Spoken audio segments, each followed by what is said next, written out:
13.6 और ये प्रश्न क्रमांक है 2। अच्छा प्रश्न है, ध्यान से देखना। इसमें दिया है लकड़ी का एक बेलनाकार पाइप है और इस पाइप की लंबाई 35 सेंटीमीटर है। जो लंबाई होगी वही क्या होती है, ऊंचाई। तो 35 सेंटीमीटर इसकी लंबाई है और इसमें दिया आंतरिक व्यास। आंतरिक व्यास कितना है, 24 सेंटीमीटर। तो हमने आपको बताया था जब भी आंतरिक और बाह्य वाली बात आए तो आंतरिक वाले को हमें D2 मानना और बाहरी वाले को 1 करके मानना, यानी D1 मानना। तो आंतरिक व्यास यानी कि D2,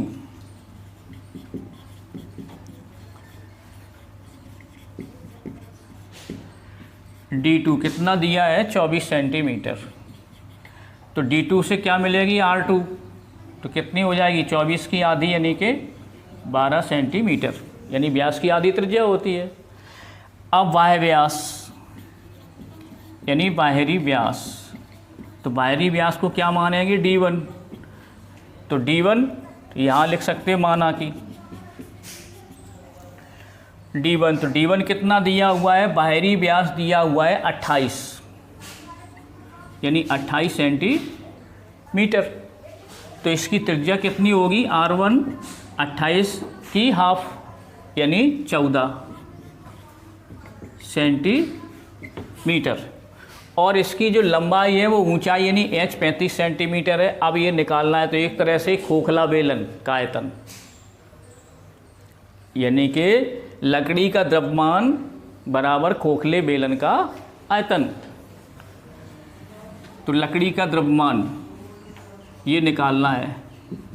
तो लकड़ी का द्रव्यमान, द्रव्यमान माने आयतन, खोखले बेलन का आयतन, खोखले बेलन का आयतन।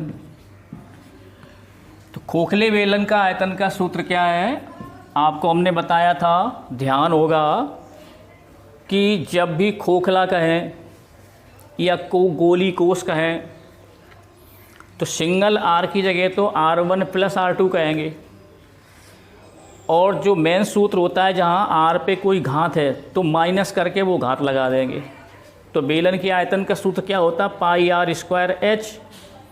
तो आर पे घात कितनी है, स्क्वायर यानी 2। तो वहाँ का क्या कर देंगे, R1 का स्क्वायर माइनस R2 का स्क्वायर। आपका सूत्र ये बन जाएगा।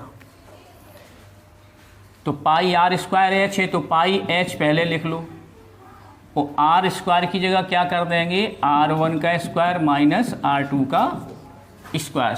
तो πr²h ये सूत्र निकल गया खोखले का। तो इनमें मान रखिए। तो पाई का मान 22/7, h कितने हैं, 35। अब देखो यहाँ R1 कितने हैं, R1 14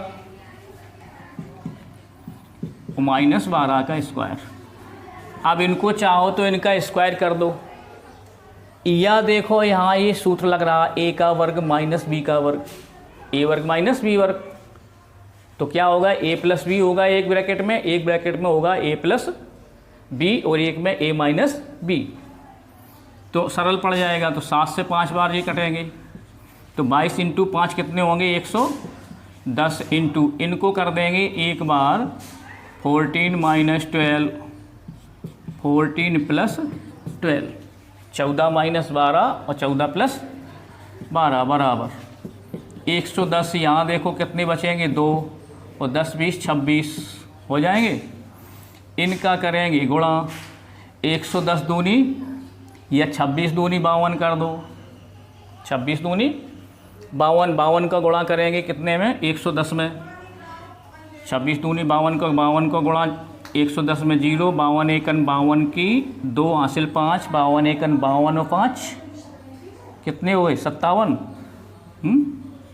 52 5 5720, ये आया घन सेंटीमीटर। काय में आया अभी, घन सेंटीमीटर में।